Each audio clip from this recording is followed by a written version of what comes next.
Alhamdulillah. Saya syukur. Saya ingat-ingat dari Mejijong, munggah. Kok terus. Jadi saya beli di Mejijong ini memang sejak dulu ada rencana. Karena saya pandang Mojokerto ini sumbernya keistimewaan. Ya mudah-mudahan Jamiah Kausaran Putri di Mojokerto itu istimewa.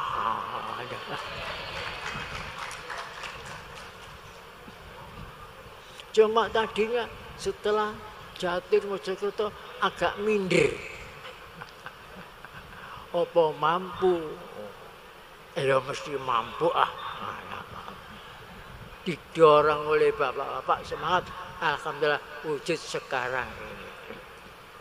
Jadi alhamdulillah.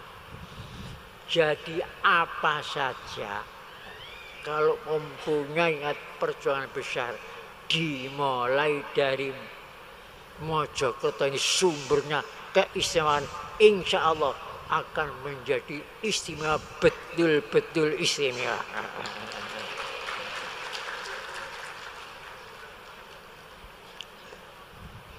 Itulah yang perlu saya sampaikan. Jadi tadinya akan saya menyampaikan banyak, termasuk masalah jalan jalur sutra. Ya, kalau masalah jalan jalur sutra, Mojopahit telah yang pernah dilihat jalan sutra. Apalagi masalah Mongol, berapa ratus negara dilibas oleh Mongol, dilibas oleh Kublai Khan. Tapi Kublai Khan akan melibas Mojopahit tidak berhasil, bahkan yang dikirim di sini dilibas sendiri di sini. Itu hebatnya Mojokerto ini. Jadi ini sumber keistimewaan Mojokerto banyak. Sayangnya sampai sekarang belum terungkap.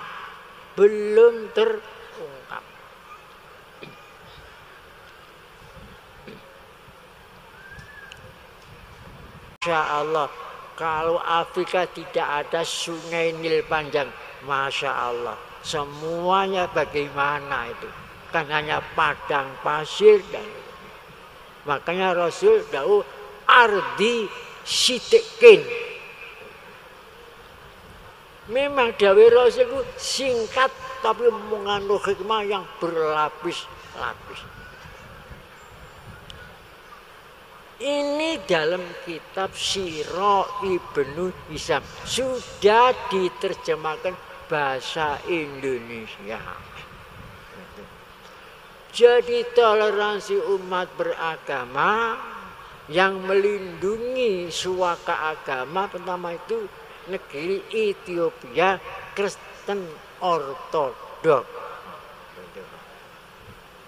Setelah Nabi Muhammad sudah hijrah ke Madinah, begitu pula Nabi Muhammad melindungi agama-agama yang ada di Madinah. Orang-orang agama lain bukan Islam dinamakan orang zimmi. Zimmi artinya orang dalam perlindungan negara. Sehingga Nabi Muhammad sampai bersabda, "Sopo sing mungsuhi zimmi berarti mungsuhi saya." Begitu Nabi Muhammad. Jaminannya dirinya Nabi Muhammad sendiri. Karena ingat para sahabat dilindungi di negeri Ethiopia.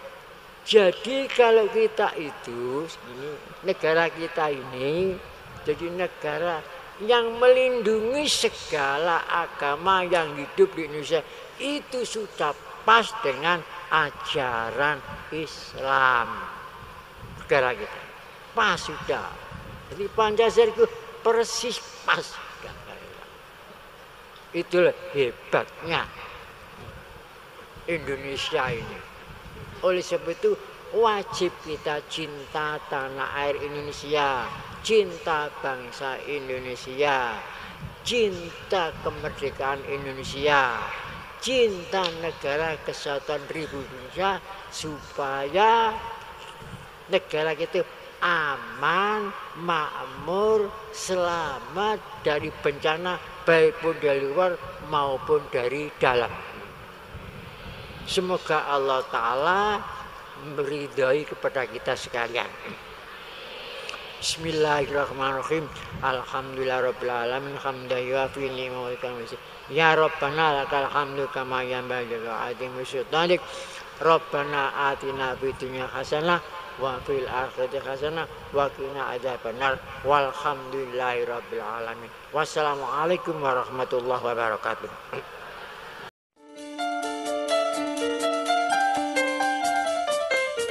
Kau bisa penjarakan tubuhku, tapi jiwaku akan selalu bebas merdeka.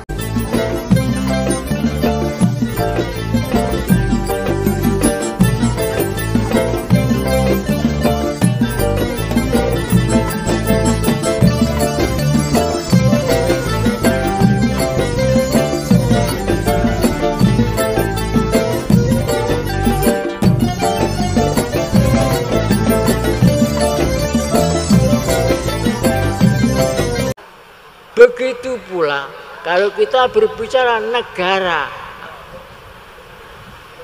kerajaan muslim pertama di Nanaco itu pun penerusnya dari Mojopahit. Putranya Sang Prabu Brawijaya terakhir itu Muhammad Hasan atau Raden Patah dijadikan bupati di Demak. Adiknya Hasan jenenge Husain dijadikan bupati Terung di Sudarjo. Dan Brawijaya itu peripian dengan Jumadil Kubro. Jadi semuanya itu bersumber dari modal. Kalau kita berbicara masalah Siddiqiyah, Thariqah Siddiqiyah, siapa yang masuk pertama ke Indonesia dari Irbil, dari Baghdad? 9 orang.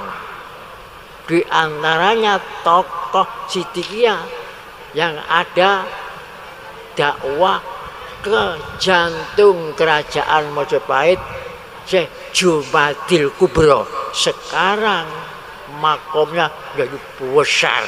Itu tokoh Siddiqiyah pertama yang masuk. Jadi kalau diungkap masalah banyak keistimewaan Mojokerto. Oleh sebab itu alhamdulillah, makanya waktu diumumkan peringatan ulang tahun Hijriah, waktu diumumkan di Sidoarjo, jatuh di Mojopahit, saya membaca alhamdulillah berulang-ulang kali. Dan tadi saya dengarkan setelah undian jatuh di Medan, wah cocok gitu. Malingnya Medan Perjuangan, seperti perjuangan di Gajah Mada.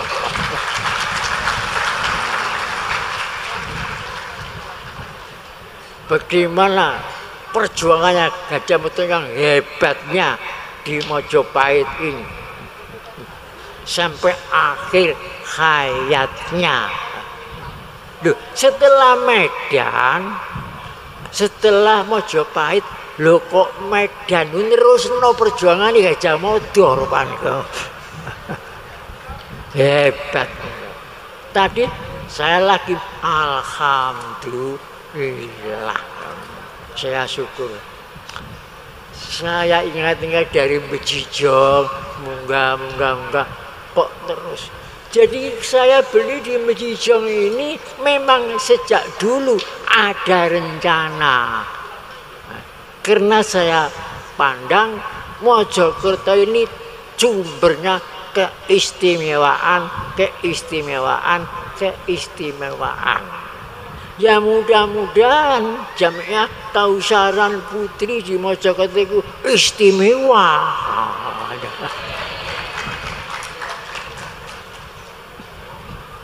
Cuma tadinya setelah Jatir Mojokerto agak minder. Apa mampu? Ya mesti mampu didorong oleh bapak-bapak semangat, alhamdulillah wujud sekarang ini. Jadi alhamdulillah. Jadi apa saja kalau mempunyai perjuangan besar dimulai dari Mojokerto ini sumbernya keistimewaan, insya Allah akan menjadi istimewa, betul-betul istimewa.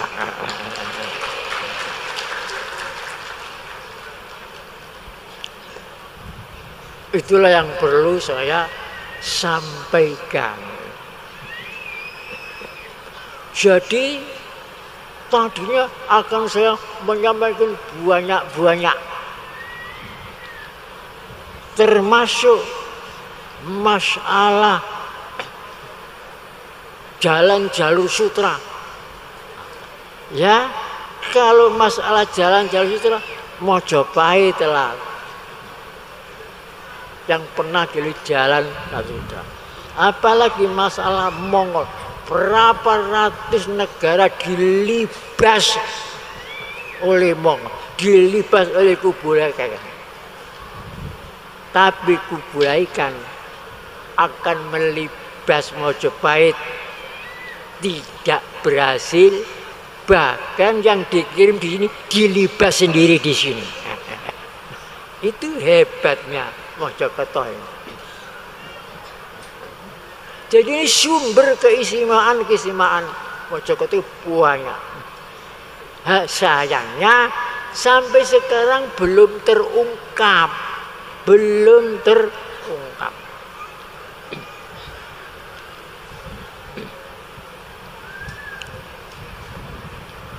Pada tahun 615 Masehi,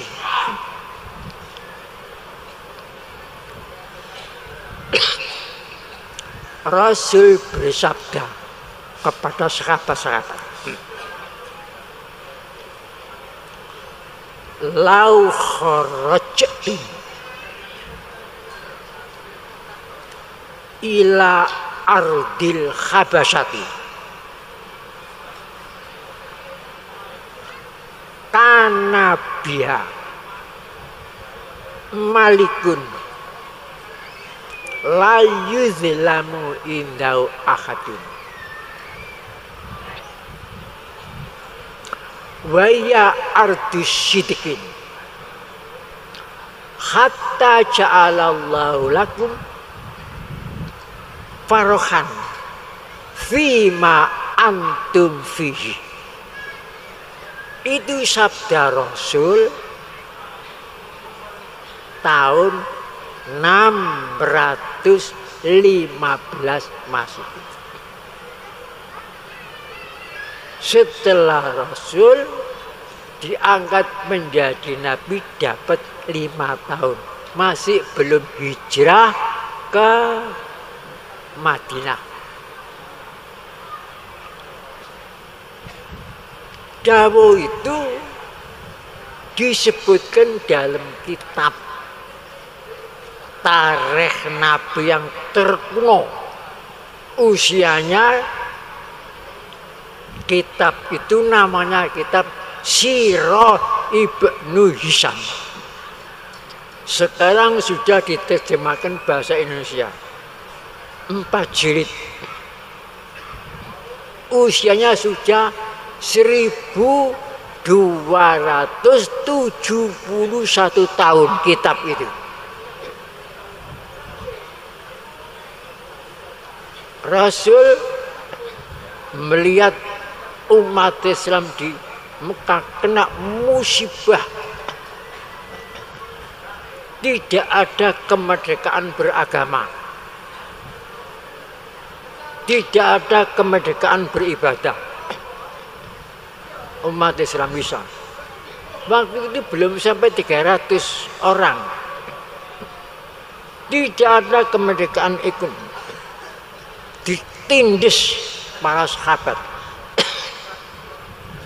Ada yang dicungkil matanya oleh orang-orang kafir Quraisy. Ada yang kakinya sebelah kanan, sebelah kiri ditarik unta ke kanan kiri sampai sigar badannya.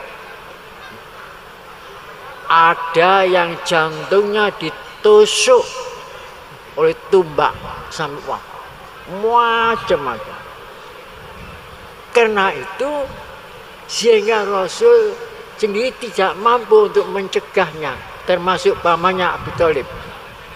Kemudian dawuh kepada para sahabat, lau kharajtum, jika kamu keluar, lau kharajtum, jika kamu keluar dari Mekah ila ardil Habasyati, kepada bumi Ethiopia, sekarang namanya Ethiopia, kalau dahulu namanya Habasyah, sekarang Ethiopia, ila ardil Habasyati,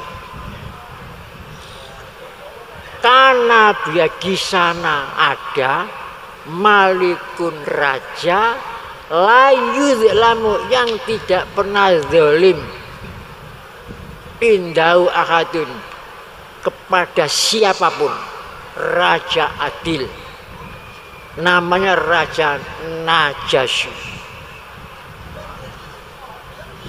Waya ardu sitikin, dan itu piku tanah yang sidik. Hatta ja'alallahu lakum farakan, sehingga kamu di sana itu nanti kamu gembira, merdeka beribadah, merdeka beragama, merdeka bergaul dengan masyarakat sana.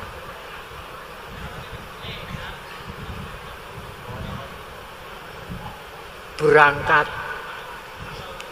dengan diam-diam malam, berangkat mencari suaka agama ke negeri Ethiopia melalui pelabuhan Suwaiba, melintasi Laut Merah, berangkat gitu. Pada waktu itu negeri Ethiopia negara Kristen Ortodok, sehingga di sana Rasul sahabatnya itu dilindungi, maka di situ disebut Malikan, tidak disebut namanya raja, Malikan, kedudukan raja. Jadi itu nanti yang melindungi negara. Jadi pertama yang melindungi para sahabat Nabi itu negara Kristen Ortodok, sehingga aman di sana. Itu tahun 615. Setelah berselang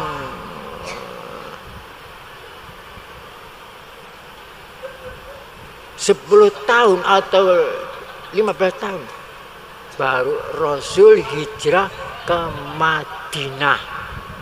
Hijrah Rasul ke Madinah itu tahun 623. Hitung sendiri berselang berapa. Jadi hijrah pertama, hijrahnya para sahabat dari Mekah ke Ethiopia. Hijrah kedua, hijrahnya Rasul dari Mekah ke Madinah.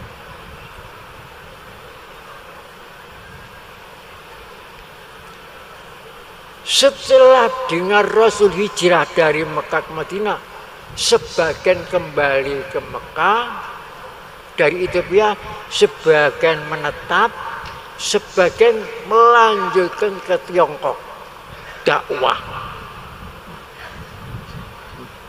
Dakwah ke Tiongkok yang jelas jika itu melalui selat Indonesia. Sedang Rasul dawuh balighu anni walau ayat, sampaikan dari saya walaupun satu ayat.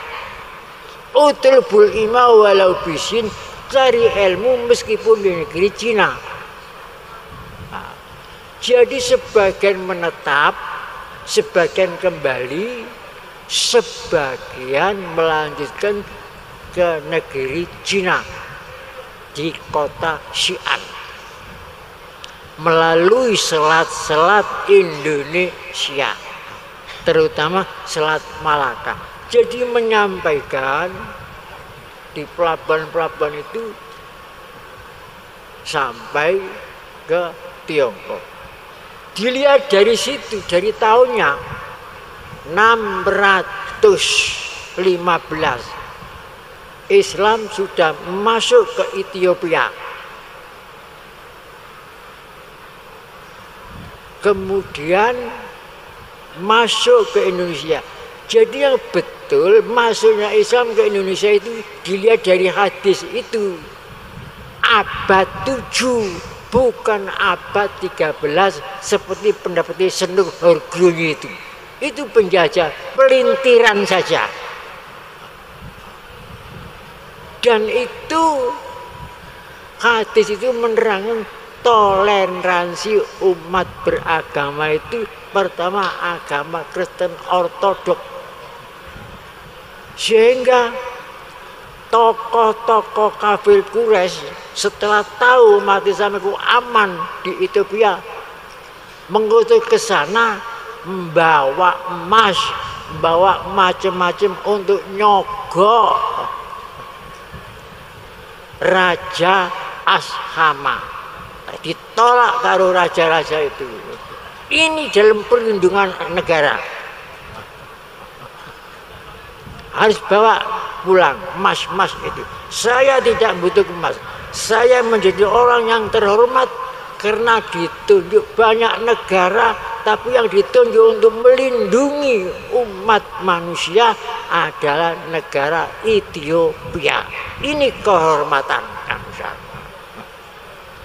Jadi yang melindungi negara.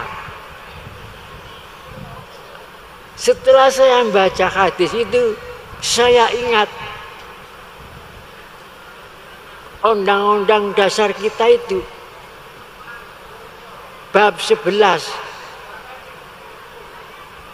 pasal 29 ayat nomor 2 bunyinya, negara menjamin kemerdekaan tiap-tiap penduduk untuk memeluk agamanya masing-masing dan untuk beribadah menurut agamanya dan kepercayaannya.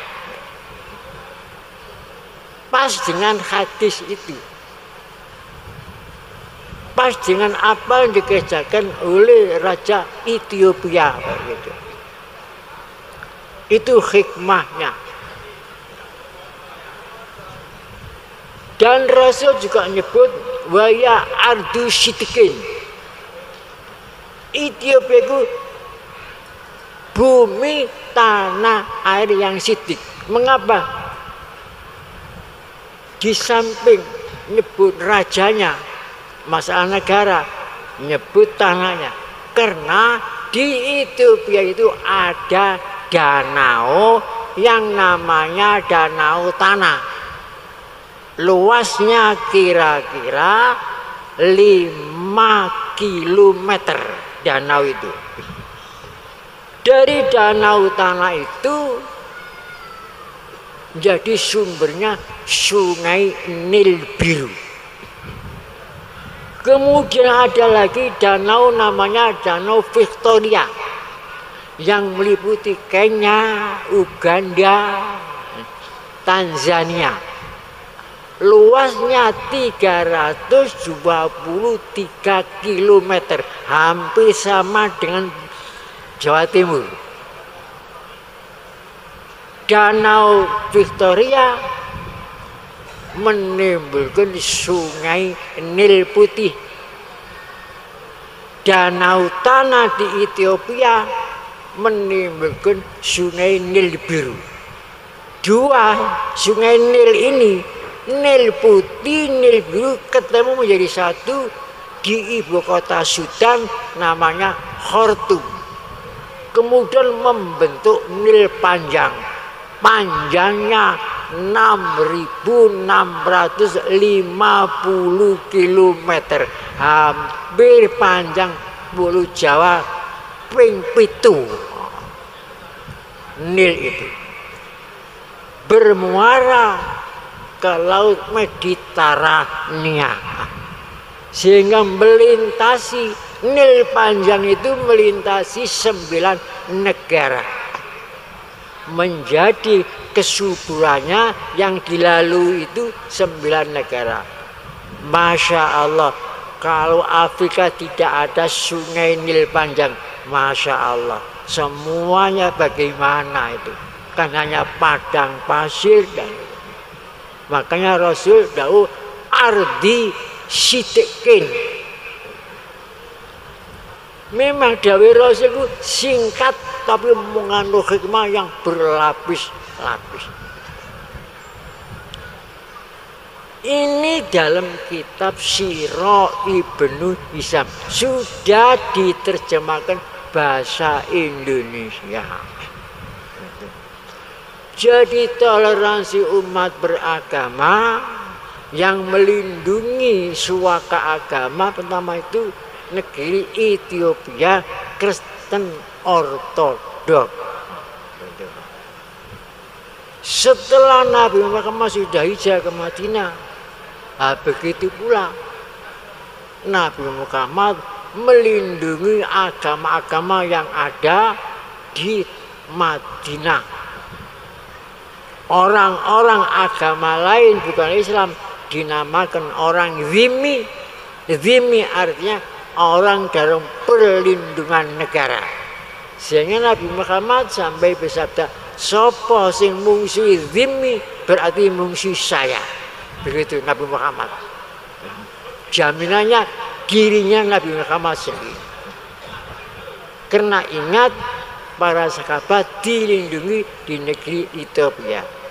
Jadi kalau kita itu, negara kita ini jadi negara yang melindungi segala agama yang hidup di Indonesia, itu sudah pas dengan ajaran Islam. Negara kita pas sudah. Jadi Pancasila itu persis pas. Itulah hebatnya Indonesia ini. Oleh sebab itu wajib kita cinta tanah air Indonesia, cinta bangsa Indonesia, cinta kemerdekaan Indonesia, cinta negara kesatuan Republik Indonesia, supaya negara kita aman, makmur, selamat dari bencana baik pun dari luar maupun dari dalam. Semoga Allah Ta'ala meridhai kepada kita sekalian. Bismillahirrahmanirrahim. Alhamdulillahirabbil alamin hamdan yuafi ni'matahu wa ya Rabbana lakal hamdu kama yanbaghi li azimi sultanik. Rabbana atina fid dunya hasanah wa fil akhirati hasanah wa qina adzabannar. Walhamdulillahirabbil alamin. Wassalamualaikum warahmatullahi wabarakatuh.